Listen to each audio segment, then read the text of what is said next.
बिस्मिल्लाहिर्रहमानिर्रहीम। कौम की आवाज़ के साथ मैं हूं नुसरत हारिस और आज कौम, मुझे ऐसा पर्सनली लगता है कि शायद बट रही है।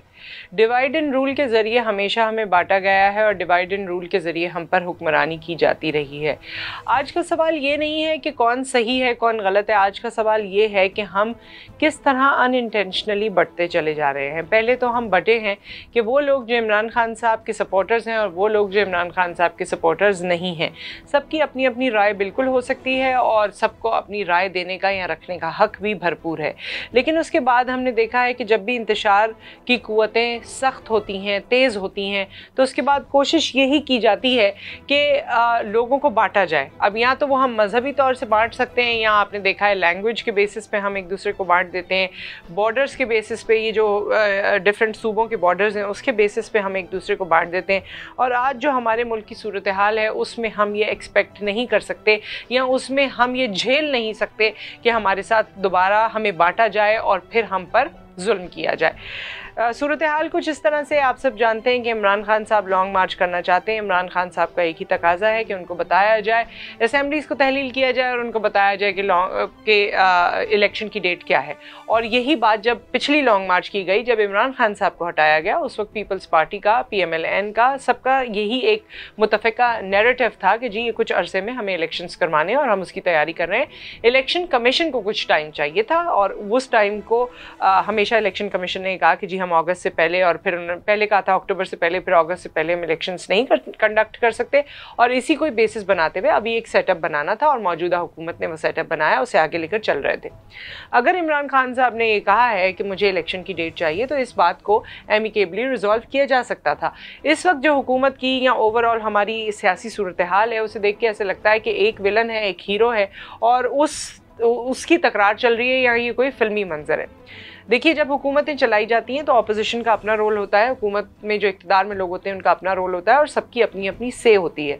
उसको आपने डायलॉग के ज़रिए रिजॉल्व करना होता है। क्या इमरान खान साहब को किसी ने भी एक दफ़ा कहा कि हम आए मिलके इस पर बैठते हैं और बात करते हैं और रिजॉल्व करते हैं? लोग ये कहते हैं कि जी इमरान खान साहब डायलॉग को पसंद नहीं फरमाते और इस वजह से डायलॉग से वो हमेशा अपने इक़्तिदार में भी, दौरे इक़्तिदार में भी दूर रहे हैं। बहरहाल, अब सूरत हाल ये है कि मौजूदा हुकूमत, क्या वजह है कि उनको इतना डर है या किसकी उनको सपोर्ट है या किसका नैरेटिव है जो वो लेकर चल रहे हैं, और वो कहते हैं कि इमरान खान साहब अगर लॉन्ग मार्च करना चाहते हैं, अगर बकौल इमरान खान साहब के वो एक पुरअमन एहतजाज करना चाहते हैं, अगर उस एहतजाज को भी करने नहीं दिया जा रहा, हर जगह कंटेनर्स लगाए गए हैं, हर जगह सिक्योरिटी सख्त की गई है और हर बड़े शहर को अगर आप देखें तो वहाँ पर एक भारी नफरी है पुलिस की और फ़ौज की। सो ये तमाम जो मामलात हैं, इससे ऐसा लगता है कि इमरान खान साहब के अगेंस्ट में तमाम कुव्वतें स्ट्रॉन्ग हो गई हैं। सब लोग एक साथ खड़े हो गए हैं कि जी इस एक शख्स को हमने वो नहीं करने देना जो वो करना चाहता है। और बात यही की जाती है कि जी इमरान खान साहब को इसलिए रोका जा रहा है क्योंकि वो इंतशार फैला रहे हैं, क्योंकि वो लोगों में तसादुम या इदारों में तसादुम की फ़िज़ा क्रिएट कर रहे हैं। उनका जब दिल चाहता है वो फ़ौज के बारे में भी बात करते हैं, उनका जब दिल चाहता है वो इक़्तिदार की जो हुकूमत है उसके बारे में भी बात करते हैं, उनका जब दिल चाहता है वो अमेरिका के अगेंस्ट में भी बात करते हैं। तो उनको इस तनाजुर में ये समझा जा रहा है कि जी ये शायद हमारे मुल्क की सालमियत के लिए एक अच्छा कदम साबित नहीं होगा कि उनको लॉन्ग मार्च करने दी जाए। वेयर एज अगर एट द सेम टाइम आप देखें तो इमरान खान साहब कि इस नैरेटिव को पब्लिकली लोग बहुत एंजॉय कर रहे हैं और लोग उनकी फ़ैन फॉलोइंग में इजाफा हो रहा है। आप देखिए कि जितने लोग हैं उनके समझते हैं कि आज तक किसी भी लीडर ने इतना खुल के किसी को चैलेंज नहीं किया, इतना खुल के किसी से बात नहीं की, चाहे वो अमेरिका हो चाहे वो इंटरनल फोर्सेस हो। तो ये तमाम ऐसी सूरत हाल है जिसमें हमें ऐसा महसूस हो रहा है कि जो मुआशी सूरत, अगर आप मुआशी जो पिक्चर है हमारे मुल्क की उसको भी सामने रखें तो आने वाले दिनों में ये कहना गलत नहीं होगा कि हम, अल्लाह न करे, दिवालिया होने की तरफ तो नहीं, लेकिन हम मिलिट्री रूल की तरफ ज़रूर जा सकते हैं। और ऐसा हो सकता है कि मार्शल लॉ लग जाए, क्योंकि मुल्क में अगर इतना ज़्यादा तसादुम होगा और खून रेज़ी होगी तो अल्टीमेटली फिर मार्शल लॉ की तरफ जो है वो मुल्क को जाना पड़ेगा। और अगर ये आप चाहते हैं तो बिल्कुल ये जो जितनी चीज़ें हो रही हैं इसका साथ दीजिए, क्योंकि इस वक्त जिस तरह आवाम को कहा जाता है कि जी अपने घरों से निकलें, चाहे वो इमरान खान साहब कहें या दीगर और लोग कहें, आवाम या कौम को ये सोचने की ज़रूरत है कि इस वक्त सही क्या है, गलत क्या है, क्या हम ये अफोर्ड कर सकते हैं जो हमें कहा जा रहा है। इमरान खान साहब गो कि एक नहायत ही ऑनेस्ट इंसान है और मुल्क की बेहतरी के लिए बहुत जगहों पर उन्होंने काम किया है, but at the same time उनके हवाले से ये सवालात उजागर किए जाते हैं कि उनके बच्चे यहाँ नहीं हैं, उनकी बेगम यहाँ नहीं है, उनका घराना यहाँ नहीं है,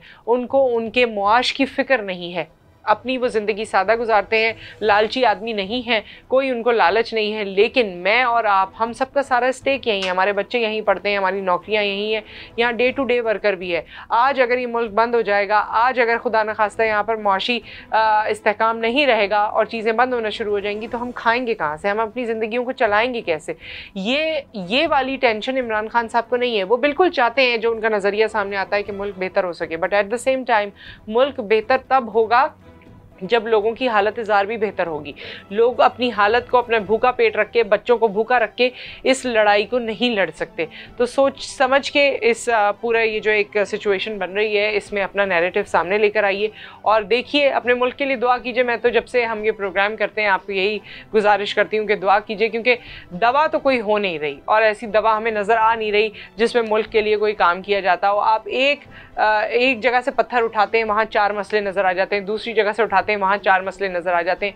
तो मुल्क तो हमारा एक अजीब सी डायरेक्शन में जा रहा है। सुप्रीम कोर्ट ऑफ पाकिस्तान ने गो कि ये कहा है कि इनको एक ऑल्टरनेट जगह दी जाए और इनको ये जो अपना धरना देना चाहते हैं, मार्च करना चाहते हैं, करने दिया जाए। उसके लिए मज़ीद तफसीलात आ रही हैं। होपफुली ये जो एक पूरा सिस्टम बनाया गया है, ये एमिकेबली रिजॉल्व हो जाएगा और इसका इस्तिफादा पाकिस्तान को होगा। विद दैट अपना ख्याल रखिए, दुआ में याद रखिए। आपसे फिर मुलाकात करेंगे। अल्लाह हाफ़िज़। वॉइस ऑफ नेशन की वीडियोस देखने के लिए हमारा चैनल सब्सक्राइब कीजिए और बेल के आइकॉन पर क्लिक कीजिए ताकि आप हमारी तमाम आने वाली वीडियो से बाखबर रह सकें।